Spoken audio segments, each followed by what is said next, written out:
কটূক্তি করে থাকতো না, কিন্তু উল্টো এখন আব্রাহাম এই বাড়িতে তার মা বাবাকে ঢুকতে দিচ্ছে না। আব্রাহাম সবাইকে বাড়ি থেকে বেরিয়ে যেতে বলে, নিজের খাবার সহ ফারিয়ার খাবার নিয়ে মালিহাকে রুমে আসতে বলে। আব্রাহাম রুমে এসে দরজা ফিরিয়ে দেয়, ফারিয়ার দিকে তাকিয়ে বলে, মরার মতো ঘুমাও কেন? এত ঘুম কই থেকে আসে? মাথার চুল থেকে পানি পড়তেছে এখনো। চুল ভালো করে মুছে হাত ধুয়ে আসো, খাবার খাবে। আর ইমোতে তোমার ভাইয়ার নাম্বার আছে, ফোন দিয়ে কথা বলিও। বাইরে এত কথা হচ্ছিল কেন?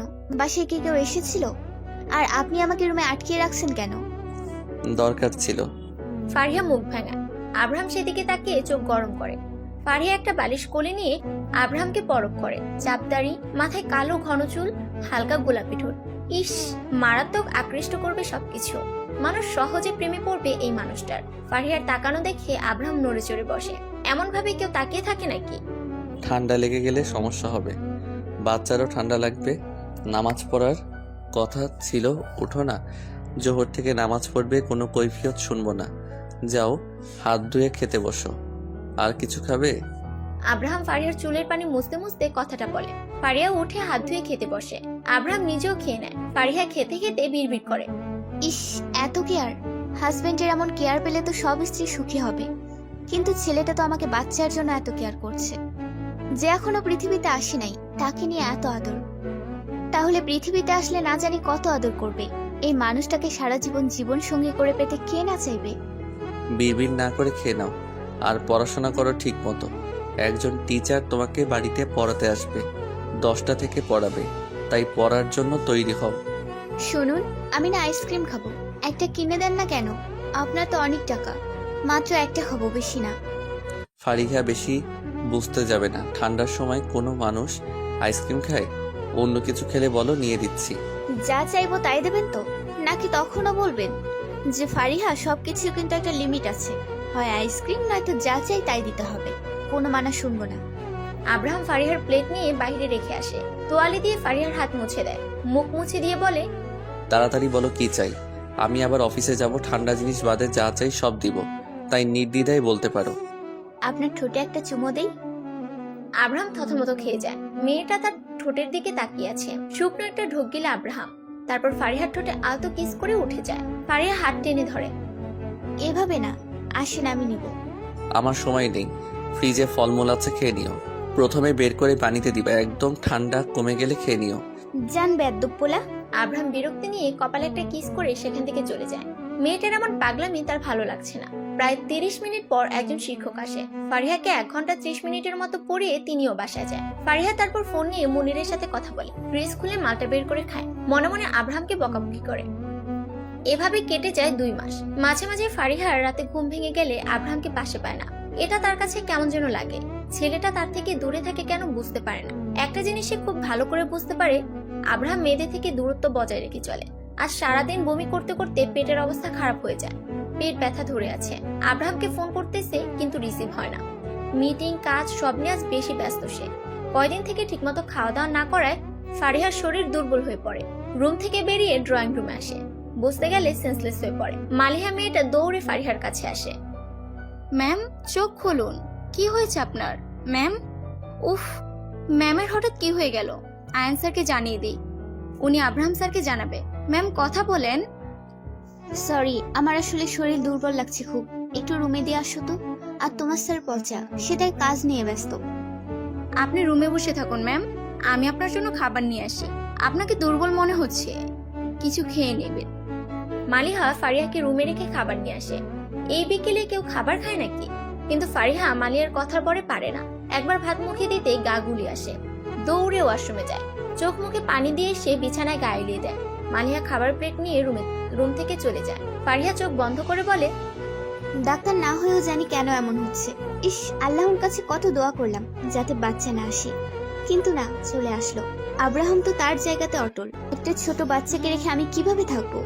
রেডি হো, ডাক্তারের কাছে নিয়ে যাব। আর সরি, মিটিং ছিল, কাজের জন্য ব্যস্ত ছিলাম আজ। এত চাপ কাজের, উফ, সামলাতে গিয়ে হাঁপিয়ে উঠি। কাজ সামলানো থেকে তোমাকে সামলানো সহজ। তাহলে আমাকে সামলাও, তোমাকে কাজ সামলাতে হবে না। তাই বলতে গিয়ে আব্রাহাম থেমে যায়। ব্রুকোচকে ফারিহার দিকে তাকায়। মেয়েটা আবার প্রেমের প্রলাপ শুরু করে দিছে। আব্রাহাম বিরক্ত হয়ে অফিসের ড্রেস চেঞ্জ করে তারপর ফারিহাকে নিয়ে ডাক্তারের কাছে যায়। ডাক্তার দেখা শেষে ফারিহা আব্রাহামকে বলে, মিস্টার জামাই, তুমি তো আজ অনেক খুশি, বাবা হতে যাচ্ছ। 2 মাসে বাইরের আলো দেখি নাই, আজকে একটু ঘুরতে নিয়ে যাবে? নয়তো তোমার বাচ্চা কিন্তু কালো হবে। হোয়াট, কি আবল তাবল বলছো? এখন তো আরো ঘোরাঘুরি বন্ধ। কোথায় পড়ে যাও তার ঠিক ঠিকানা নাই। বাচ্চার কিছু হলে তোমাকে আস্ত রাখবো না। শুনুন, আমার কথা না শুনলে আপনার বাচ্চাকে না খাইয়ে রাখবো। আমি খাবো না কিছু, তাই ভালোই ভালোই বলছি, আমাকে একটু ঘুরতে নিয়ে চলো প্লিজ। মেয়ে মানুষ মানে জঙ্গল। তোমার একটা মেয়ে হলে তখন দেখবো জঙ্গল নাকি অন্য কিছু। চুপ, সব মেয়ে এক না। আমার মেয়ে হলে অনেক ভালো হবে। আমি অন্তত ঠিক মতো মানুষ করতে পারবো। তোমাদের মতো বেঈমান তৈরি করব না। মেয়েদের প্রতি এত রাগ কেন আপনার? আপনাকে আজও বুঝতে পারলাম না আমি। কবে যে বুঝতে পারবো? ঘুরতে নিয়ে যাব, চলো। ফারিহা খুশি হয়। আব্রাহাম এর থেকে আর কিছু জানতে চায় না, খুশি হয়ে যায়। ইস, 2 মাস পর আজ ঘুরবে কোথাও। আব্রাহাম আজ অনেক সময় নিয়ে ফারিহাকে ঘুরিয়ে দেখায় সব, কারণ সে জানে আর ফারিহা বাড়ি থেকে বের হতে পারবে না, বের হতে দিবে না সে। মাঝে মাঝে চেক আপের জন্য বের হবে। রাতে বাইরে ডিনার করে দুজন। বাসায় ফিরে প্রায় রাত 10টার পর আব্রাহাম ফলমূল কেটে ফারিহাকে নিজ হাতে খাইয়ে দেয়। খাওয়া শেষে ফারিহাকে ঘুমাতে বলে অন্য রুমে যাওয়ার জন্য পা বাড়ায়। ফারিহা অবাক হয়ে বলে, কোথায় যাচ্ছ? আজ থেকে এখানে থাকার তো প্রয়োজন নেই আমার। দরজা খোলা রেখে ঘুমাও। আমার রুমে দরজা খোলা থাকবে, যখনই দরকার হবে ডেকে দিও। অদ্ভুত। আব্রাহাম, আমার কাছে থাকো প্লিজ। এমন করছো কেন? কাছে না আসো, কিন্তু একই বিছানায় থাকতে সমস্যা কি? এতদিন তো ছিলাম, সেটাই অনেক। নিজের মতো থাকো এখন। যখন তোমার প্রেগনেন্সির 8 মাস চলবে তখন তোমার সাথে থাকবো, কারণ সেই সময়টা তোমার অসুবিধা হতে পারে। যা ভালো বোঝো। আব্রাহাম রুম থেকে গেলে ফারিহা বালিশ জড়িয়ে কেঁদে দেয়। তার সবকিছু বিরক্ত লাগতেছে। এভাবে সময় পার হবে কেমন করে? আব্রাহাম কি তাকে সত্যি চুক্তি শেষ হলে তাড়িয়ে দিবে? বাচ্চার মুখের দিকে তাকিয়ে কি নিজের কাছে রাখবে না? সবকিছু কল্পনা করতে মাথা চাড়া দিয়ে উঠে তার। চোখ বন্ধ করে ঘুমানোর চেষ্টা করে। মাঝরাতে আব্রাহাম একবার ফারিহার রুমে সে ফারিহাকে দেখে যায়। ফজরের সময় উঠে ফারিহাকে ডেকে দেয়। নামাজ পড়ে আবার হালকা কিছু ফলমূল কেটে ফারিহাকে খাইয়ে দেয়। ফারিহা বমি করে দেয়। আব্রাহাম বিরক্ত হয়ে বলে, উফ, সব তো বমি করে বের করে দিচ্ছ, তাহলে পেটে কি থাকলো? থামো, আমি আরো কিছু খাবার এনে দেই। হ্যাঁ, এক কাজ করো, আমার গলায় ভাতের পাতিল বেঁধে দাও, ফলমূলের দোকান বেঁধে দাও, তাহলে যখন ইচ্ছে তখন খেতে পারবো। তোমার তো সমস্যা নেই, আমি তো খাবো, তাই না? দাও দাও, বেঁধে দাও। এমন রাগ করছো কেন? আমি তো ভালো কথা বলছি। তোমরা মেয়েরা বেশি বুঝতে যাও কেন, ইডিয়েট। ফারিহা আব্রাহামের গলা জড়িয়ে ধরে আর বারবার বলে গলায় খাবার বেঁধে দাও। আব্রাহাম বিরক্ত হয়ে রুম থেকে চলে যায়। ফারিহা মুখটা ছোট করে বলে, শয়তান ছেলে, আমাকেও খাইয়ে মেরে ফেলবে। নিজে খায় না আর আমাকে 2 মাসে মোটা বানিয়ে দিচ্ছে। এবার খাওয়াতে আসো, কি করে দেখে নিও। ধরো, খাও। ফারিহা চিৎকার দিয়ে উঠবে, সাথে সাথে আব্রাহাম মুখ চেপে ধরে বলে, আরে খাবার আনি নাই তো। এই সময় নাকি মেয়েরা টক পছন্দ করে, সেই জন্য টক খাবে। নাও, তেঁতুলের আচার, বড়ই আচার, জলপাই আচার আর চালতার আচার আছে। আগে বলবে তো। ফারিহা তাড়াতাড়ি করে বয়ামের মুখ খুলে হাত ঢুকিয়ে দেয়। আব্রাহাম ধমক দিয়ে চামচ এনে দেয়। ফারিহা মজা করে আচার খেতে থাকে। আব্রাহাম হাঁ হয়ে যায়, তাড়াতাড়ি বয়াম ছিনিয়ে নেয়। একটা বয়াম থেকে প্রায় অর্ধেক সাবার করে দিয়েছে। এসব কি? খেতে দিয়ে বয়াম নিচ্ছ কেন? ও, তুমিও খাবে? আমাকে বললেই হয়। এভাবে বয়ামের দিকে তাকিয়ে আছো কেন? নাল পড়বে বাচ্চার। নাল? ও, তুমি তো আবার এসব বুঝবে না। লালা পড়বে মানে মুখ থেকে পানি পড়বে। এভাবে নজর দিও না, বাচ্চার পেট খারাপ হবে, তখন আমার পেটের মধ্যে পটি করে দিবে। কি? আল্লাহ, কোন পাগলের পাল্লায় পড়লাম? এসব কি বলে ও? আব্রাহাম অবাক হয়ে কথাটা বলে। ফারিহা কাদো কাদো মুখ নিয়ে হাত বাড়িয়ে দেয় আব্রাহামের দিকে। ভাবে আর কিছু আচার তাকে দিবে, কিন্তু না। আব্রাহাম বয়াম বাহিরে রেখে আসে। ফারিহা মন খারাপ করে পেটে হাত দেয়, তারপর বলে, বাবু, তোমার বাবাই অনেক পচা। আমাকে আচার খেতে দিয়ে আবার ছিনিয়ে নিয়ে গেল, দেখেছো? বড় হয়ে তুমি বাবাইকে বকা দিও কেমন? তোমার বাবাই ভালো না। আর কিছু? চুপচাপ ঘুমাও। তুমি ভালো না। হ্যাঁ, আমি জানি। ফারিহার রেগে বালিশ নিয়ে শুয়ে পড়ে। আব্রাহাম মনে মনে হাসে কিছুক্ষণ, উঠে ফারিহার কাছে যায়। ফারিহার মাথা নিজের কোলে নিয়ে চুলে বিলি দিয়ে দেয়। ফারিহা চোখ খুলে আব্রাহামের দিকে তাকায়।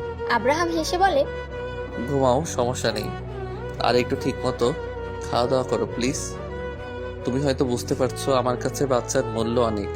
তুমি চিন্তা করো না, তোমার সন্তান ঠিক থাকবে। কিন্তু এই অবস্থায় আমার খাওয়া দাওয়া একটু কম হবে, সেটা তোমাকে মেনে নিতে হবে। আচ্ছা, কিন্তু চেষ্টা করো কেমন?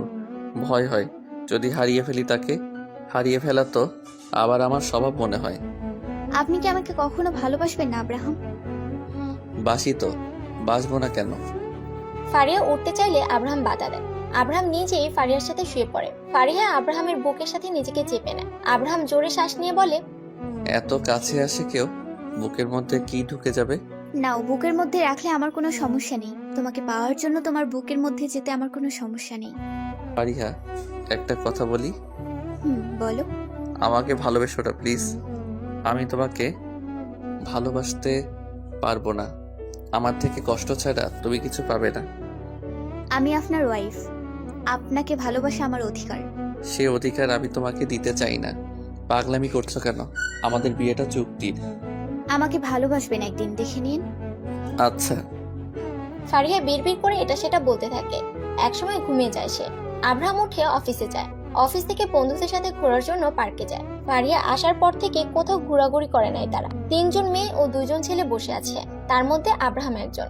গল্পের মাঝে মিতু নামের মেয়েটা বলে, আব্রাহাম, ভাবির ছবি দেখালি না যে, এমন লুকিয়ে রাখছিস কেন? তোদের বিয়ের কথাটা কে বলছে? আয়ান। আয়ানের থেকে দেখে নিস, আর যখন এটা জানিস তো সবটাই জানার কথা। চুক্তির বিয়ে আমার। মেয়েটা কষ্ট পাবে। একটা মা বাচ্চা রেখে কখনো একা থাকতে পারে না। সেসব তোদের ভাবতে হবে না। তোর জেদ বেশি। যা, আমি আর কি বলবো। সবার সাথে আড্ডা দিয়ে আব্রাহাম রাত 10টার পর বাসে আসে। আব্রাহাম রুমে গিয়ে ব্যালকনিতে যোগ দেয়। ফারিয়া গালে হাত দিয়ে বই পড়ছে। ফারিয়াকে দেখে তার মনটা শান্ত হয়।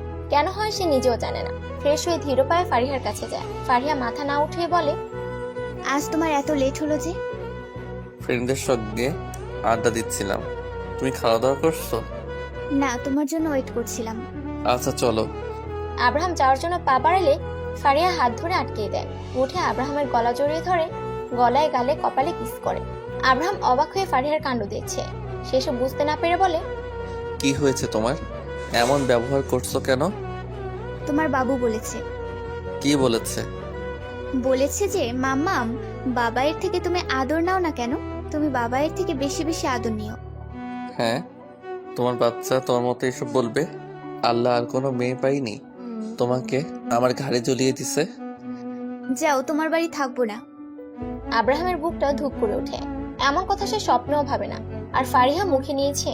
আব্রাহাম ফারিয়াকে টেনে বুকের সাথে চেপে ধরে, দাঁতে দাঁত চেপে বলে, খবরদার এসব কথা বলবে না। তোমার গর্বে যে আছে তাকে আমার চাই। সে আমার সুখ। তাকে নিয়ে আমি সারা জীবন কাটাবো। তাকে হারাবো না সহজে, হারাতে দিব না কখনো। হ্যাঁ হ্যাঁ, তাকে নিয়ে নাচো সারাক্ষণ। আমার দিকে তো কেউ নজর দেয় না। দিলাম তো। আব্রাহাম ফারিয়ার কপালে চুমু দিয়ে কথাটা বলে। এভাবে সময়গুলো কেটে যায়। কেটে গেছে আরো 8 মাস। ফারিয়া ঘুমের মাঝে ভয় পেয়ে উঠে বসে। আব্রাহাম তখন রুমে বসে ল্যাপটপে কাজ করছিল। ফারিহার 10 মাস পড়েছে। ডাক্তার বলে দিয়েছে এই মাসের 9 বা 10 তারিখে নর্মালি বেবি হবে, না হলে সিজার করতে হবে। আর সেখানে আজ 7 তারিখ। আব্রাহাম তাড়াতাড়ি ফারিয়ার কাছে আসে। ফারিহার মাথা নিজের বুকের সাথে চেপে ধরে, মাথায় হাত বুলিয়ে বলে, কি হয়েছে? কান্না করছো কেন?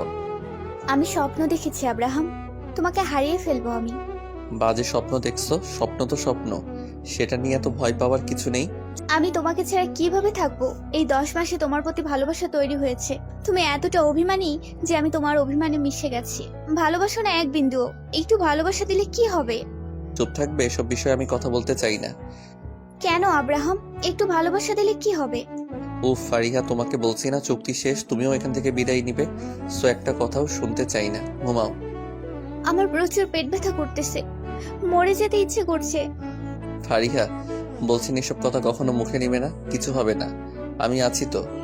আব্রাহাম ধমক দেয় একটা। ফারিয়া চোখ মুখ শক্ত করে ব্যথা কমানোর জন্য অপেক্ষা করে। শেষে বিরক্ত হয়ে বলে, একটু পানি দাও, পেট টান টান হয়ে আছে আমার, ভালো লাগছে না কিছু, ঘুমাতেও পারছি না। ঘুমানোর চেষ্টা করো, আমি ডাক্তারের সাথে কথা বলছি। ওয়েট, নড়াচড়া করো না বেশি, বাচ্চার অসুবিধা হতে পারে। হ্যাঁ, আমি মরে গেলেও তোমার কিছু যায় আসে না। বাচ্চা তো তোমার জন্য সব। অসহ্য। উফ, বাচ্চা জন্ম দিতে গিয়ে যে কোনো একজন মরে যায় যেন, দোয়া করো। আর এসব ভালো লাগছে না আমার। বেশি কথা বলো কেন? আমি কথা বললেই সেটা বেশি হয়ে যায়, সত্যি কথা বলা যায় না সেজন্য। ফারিহা আর কোনো কথা বলে না, আব্রাহামের থেকে মুখ ফিরিয়ে নেয়। আব্রাহাম ফারিহাকে পানি খাওয়ায়, তারপর ডাক্তার রেহেনার সাথে কিছুক্ষণ কথা বলে ফোন রেখে ফারিহার কাছে আসে, রেডি হতে বলে। হসপিটালে নিয়ে যাবে সে কারণে। ফারিহাও আর কিছু বলে না, আব্রাহাম যা বলে তাই শুনতে হয় তাকে, তাই এটা নিয়ে কথা না বাড়ানো ভালো। পেটে হাত দিয়ে ফারিহা ছটফট করতে থাকে, এই ব্যথা আর সহ্য করতে পারছে না সে। প্রায় 20 মিনিট পর হসপিটালে পৌঁছে তারা। ফারিহাকে অপারেশন রুমে নিয়ে যাওয়া হয়েছে। এদিকে রুমের বাইরে আব্রাহাম পায়চারি করছে, ভয় হচ্ছে তার। আয়ান তাকে সান্ত্বনা দিচ্ছে। আব্রাহাম মনে মনে বলে, আল্লাহ আমার বাচ্চার যেন কিছু না হয়, তাকে আপনি সুস্থ অবস্থায় আমার কাছে ফিরিয়ে দিন, সেই আমার কাছে সুখ। তাকে ছাড়া আমি একদিন নিঃস্ব হয়ে পড়ব। আপনার ছেলে হয়েছে স্যার।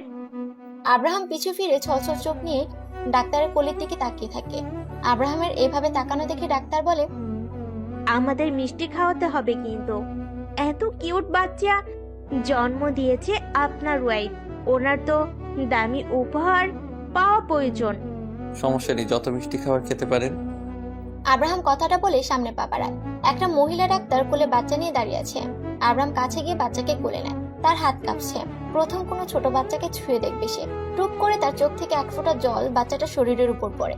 বাচ্চা কেঁদে ওঠে। আব্রাহাম ভয় পেয়ে যায়। আব্রাহামের বিচলিত হওয়া দেখে ডাক্তার হালকা হাসে। স্যার ভয় পাবেন না, বাচ্চাকে ঠিক করে ধরে রাখেন। আমার ছেলে কান্না করছে যে। ছোট বাচ্চা, সেজন্য কান্না করবে, এটাই স্বাভাবিক। আপনার ওয়াইফকে কেবিনে শিফট করে দেওয়া হয়েছে, উনি আলহামদুলিল্লাহ সুস্থ আছে, আপনি দেখা করতে পারেন। ও ফারিহার কথা মাথা থেকে বেরিয়ে গেছিল আমার। মেয়েটা আমার জন্য কত কি করছে, আর আমি কি সত্যি মেয়েদের ঘৃণা করি? তাহলে একটা মেয়ের সাথে 10টা মাস কিভাবে থাকলাম? আব্রাহাম বিড়বিড় করে আয়নের দিকে তাকায়। আয়ন আব্রাহামের চাহনি বুঝতে পেরে বলে, যা মেয়েটাকে একটু দেখে আয়, তোকে তোর উপহার দিল, দেখছিস তোর ছেলে কত সুন্দর। মাশাআল্লাহ, আমার ছেলে আমার মতো হয়েছে। আব্রাহামের কথা শুনে আয়ন হালকা হাসে। আয়ন আব্রাহামের থেকে বাচ্চাটাকে নিয়ে আব্রাহামকে ফারিহার কাছে যেতে বলে। আব্রাহাম মাথা নাড়িয়ে ধীর পায়ে ফারিহার বেডের দিকে যায়। আব্রাহাম গিয়ে দেখে ফারিহার হাতে সেলেন চলছে। ভয় পেয়ে বলে, তোমার কি কিছু হয়েছে ফারিহা? কই কিছু না তো। এইভাবে কপালে হাত দিয়ে শুয়ে আছো যে, আর কান্না করছো কেন? শরীর ব্যথা করছে কি? না, মনের ব্যথা বোঝার ক্ষমতা তোমার হয়নি আব্রাহাম। আমার কষ্ট হচ্ছে। আর মাত্র 1টা মাস, তারপর তোমার থেকে আমি আলাদা হয়ে যাব। আমার সন্তান ছেড়ে অন্য একটা শহরে থাকতে হবে আমাকে। ধন্যবাদ এত সুন্দর একটা মুহূর্ত উপহার দেওয়ার জন্য। আলহামদুলিল্লাহ, তুমি আর আমার সন্তান দুজনে সুস্থ আছো। বাবুকে দেখবে না? একদম আমার মতো হয়েছে, জানো না? নিয়ে আসো, তোমার মতো হলেও তোমার মানসিকতার মতো যেন না হয়, তাহলে জানি না কত মানুষ কষ্টের মধ্য দিয়ে সময় কাটাবে। তুমি বড়ই পাষাণ আব্রাহাম। ভুলে যাবে না, টাকার বিনিময়ে তুমি এখানে পড়ে আছো। টাকা ছাড়া কেউ কাউকে চিনে না। আজ টাকা আছে বলে যে কাউকে নাচানাচি করাতে পারবো আমি। ভালো লাগছে না, তুমি এখন যেতে পারো। আর ধন্যবাদ কেন দিচ্ছ? টাকার জন্য তো সন্তান দিলাম, তাই এটা দিয়ে লজ্জা দিও না। বাচ্চাকে দিয়ে কই যাবে যাও? বাচ্চা নিয়ে পালানোর শখ? অসহ্য। ফারিহা চোখ বন্ধ করে নেয়। ছেলেটার কথা সহ্য হচ্ছে না তার, শরীর জ্বলতেছে। সে কোন দুঃখে বাচ্চা নিয়ে পালিয়ে যাবে? বাচ্চাকে খাওয়াতে হবে, সেটা হয়তো ওনার মাথায় নাই। ফারিহা এবার দাঁতে দাঁত চেপে বলে, তোমার ছেলেকে তুমি খাওয়াই দাও যাও, এটা থেকে অন্তত আমি শান্তি পাবো। বাপ বেটা একাই থাকো, আমার দরকার হবে না তো কারো। এখন থেকেই ফিডার খাওয়াই দাও যাও। তুমি আছো কি করতে? ভালো করে বললেই হয়। বাকি ছেলেটা আমার মতো হয়েছে না, হয়তো আরো কত শোনাতে, কত কি তা জানি না। কোন দিন বলবে এটা বাচ্চা তোমার না, আমাকে দাও। আজব, তোমার ছেলেকে অন্য কারো ছেলে বলতে যাব কেন? না, যে ব্যবহার করছো বলতে পারো, তোমার মতলব ভালো ঠেকছে না। আমার ছেলেকে তোমার থেকে দূরে রাখতে হবে। হ্যাঁ, আমার ছেলেকে এখন আমার থেকে ছিনিয়ে নেবে, আর যে কত কি সহ্য করব। বদমে, আমার ছেলে ওটা, তোমার না। ওকে। ফারিয়া হা হয়ে সব শুনছে, বিরক্ত হয়ে মুখ অন্যদিকে করে। আব্রাহাম নিজেও বিরক্তিকর একটা চাহনি দিয়ে ছেলেকে এনে ফারিহার একটা হাতের উপর শুয়ে দেয়। ফারিহার দিকে তাকিয়ে আদরের গলায় বলে, আমার ঈদকে খাওয়াই দাও, তারপর রেস্ট নিও। বিকালে তোমাকে বাসায় নিয়ে যাব। তাছাড়া এখন তোমার ঘুমানো উচিত, সারা রাত তো ঘুমাতে পারো নাই। রিদ? হ্যাঁ, আমার ছেলের নাম রিদ। ছেলের নামও ঠিক করা হয়েছে? পিচ্চি নাম, আমার বাবু তো পিচ্চি। তাই বুড়োদের মতো নাম রাখতে পারবো না, তাই না? কারণ বিজনেসম্যানের ছেলের নাম সুন্দর রাখতে হবে। বড় হয়ে ছেলেটাকে ডাক্তার বানিও। নো, বিজনেসম্যান হবে। ডাক্তার সবচেয়ে বেইমানি বেশি করে, সুন্দরভাবে মিথ্যা কথা গুছিয়ে বলতে পারে তারা। ডাক্তার কিন্তু তোমার হৃদকে পৃথিবীর আলো দেখাতে সাহায্য করেছে, আর তাকেই তুমি খারাপ বলছো? অসুস্থ হলে ডাক্তার সেবা করবে তোমার। ঘৃণা করি ডাক্তারকে। আমি মরে গেলেও ডাক্তারের কাছে আসবো না। দেখে নিও তুমি, যদি মৃত্যুর 1 মিনিট আগেও জানতে পারি যে ডাক্তার দেখাতে আসলে আমি সুস্থ হব, তাও আসবো না। অদ্ভুত। আব্রাহাম হালকা হেসে কেবিন থেকে বেরিয়ে যায়। বাচ্চার সাথে সারাদিন কেটে যায় দুজনে। বিকালে ফারিহাকে আব্রাহাম বাসায় নিয়ে আসে। সন্ধ্যার সময় ফারিহা শুয়ে হৃদের মুখের দিকে তাকিয়েছিল। তখন আব্রাহাম বলে, এভাবে তাকিয়ে আছো কেন? নজর লেগে যাবে তো। মায়েরা তাকিয়ে থাকলে কখনো নজর লাগে না, ভুলভাল কথা বলো কেন? কিন্তু তুমি যখন যাবে তখন তো তোমার জন্য হৃদ কষ্ট পাবে, তাই এখন থেকে ওর থেকে দূরে থাকো। তোমার মুখে এসব ছাড়া আর অন্য কিছু নেই? সব সময় যাওয়া যাওয়া করে মাথা চিবিয়ে খাচ্ছ আমার। আব্রাহাম রেগে একটা ঝাড়ি মারে। ফারিহা মুখ ভাঙায় অনদেখ হয়ে শুয়ে পড়ে। সারাদিন হৃদের সাথে দুষ্টুমি করা আব্রাহামের মূল কাজ। ফারিহাকে কাছেও ঘেঁষতে দেয় না ঠিক মতো। শুধু খাওয়ানোর সময় ফারিহা, বাচ্চা জামা কাপড় ধোয়া, গোসল করানো সব আব্রাহাম একাই করে। ফারিহা সব দেখে একটা দীর্ঘশ্বাস ফেলে। চোখের সামনে ছেলেটাকে তার থেকে হারিয়ে যেতে দেখছে সে। হৃদের বয়স এখন 6 মাস চলে। হামাগুড়ি করে সে বাবাইয়ের কাছে যেতে পারে। প্রথম বলে বাবা দিয়ে শুরু হচ্ছে তার। দুপুর 3টা। ফারিহা খাওয়া দাওয়া করে ফোনটা হাতে নেয়। একবার মেঝেতে চোখ দেয়। হৃদ তার বাবাইয়ের কোলে হাসাহাসি করছে। ফারিহা মুনিরের কাছে ফোন দেয়। ভাইয়া কেমন আছিস? এই তো আলহামদুলিল্লাহ ভালো আছি। 2 মাস পর দেশে যাচ্ছি। সুস্থ হওয়ার পর এখানেই জবে জয়েন করলাম। তো স্যার বলল 2 মাস পর বাংলাদেশের একটা অফিসে ট্রান্সফার করে দিবে। এটা তো ভালো কথা। যাই হোক, ওই দেশে যা পাইছো সেটাই অনেক। এত টাকা পয়সা আমার ভালো লাগে না। যাদের টাকা বেশি তারা সুখী, কিন্তু অন্যদের সুখ ছিনিয়ে নিতে ওস্তাদ। কি হয়েছে হঠাৎ এমন কথা? আর তোর চোখ মুখ আবারও শুকিয়ে গেছে দেখছি। 9-10 মাস আগেও কেমন মোটা হয়েছিলি, মনে আছে? মুনিরের কথায় অতীতে ফিরে যায় ফারিহা। তখন সে 6 মাসের প্রেগনেন্ট ছিল। মুনিরের সাথে কথা চলাকালীন বলছিল, ফারিয়া, তোকে কেমন জানি মোটা মোটা লাগছে। চোখ মুখ ফুলে গেছে নাকি? এমন হয়ে গেলি কিভাবে? কই, আমি তো ঠিক আছি ভাইয়া। তাহলে আমি কি ভুল দেখছি? তোমার পায়ের সাথে সাথে চোখও গেছে। ডাক্তারকে বলে দিও তোমার চোখের চিকিৎসা করে যেন, নয়তো এখানে এসে আমাকে চিনতে পারবে না। সব সময় এক লাইন বেশি বলিস কেন? ফোনটা কোথাও রেখে পুরোপুরি ভাবে ক্যামেরার সামনে আয় তো, মাথা থেকে পা পর্যন্ত দেখি। ফারিয়া তখন চমকে উঠছিল। পেট বড় হয়েছে। বাইয়ের সামনে গেলে বুঝতে পারতো কত কষ্ট করে যে ম্যানেজ করছিল সবটা। মুনিরের ডাকে অতি থেকে বেরিয়ে আসে ফারিহা। হালকা হেসে বলে, আমি ঠিক আছি ভাইয়া। 2য় বর্ষের এক্সাম সামনে, সেজন্য টেনশনে শুকিয়ে গেছি। যাই হোক, তাড়াতাড়ি ফিরে আয়। আমি ফোন রাখলাম। শোনো, মুনিরের কোনো কথা ফারিয়া শোনে না। ফোনটা রেখে কপালে হাত রেখে চোখ বন্ধ করে। আব্রাহাম তাকে বলে দিয়েছে আর 2 মাস পর এখান থেকে চলে যেতে হবে তাকে। এসব ভাবতে ভাবতে চোখে ঘুমের ভাব চলে যায়। হঠাৎ কপালে ঠোঁটে স্পর্শ পেয়ে চোখ মেলে তাকায় সে। আব্রাহাম, তোমার প্রতি আমার আর মায়া বাড়িও না প্লিজ। হুটহাট জড়িয়ে ধরা, কিস করা একদম বিরক্ত লাগছে আমার। তোমাকে ছেড়ে গেলে এসব মিস করব। তুমি খুব ভালো ফারিহা। যদি কখনো বিয়ে করি তাহলে তোমাকে বিয়ে করব, কথা দিলাম। কিন্তু এই মুহূর্তে কোনো নারীর সঙ্গ আমার প্রয়োজন নেই। তোমার থেকে একটা জিনিস চাইবো, দেবে? আসলে মূল্যবান কিছু না, তোমার কাছে সামান্য সেটা। কি বলো? সারাদিন ভেবে দেখি রাতে চেয়ে নেব। আব্রাহাম হালকা এসে হৃদকে মাঝখানে শুয়ে দেয়। ফারিয়া কিছুক্ষণের মধ্যে ঘুমিয়ে পড়ে। ঘুম ভাঙে সন্ধ্যার কিছুটা আগে। ঘুম থেকে উঠে নামাজ পড়তে বসে। রাতের খাবার খাওয়া, রাতে নামাজ পড়া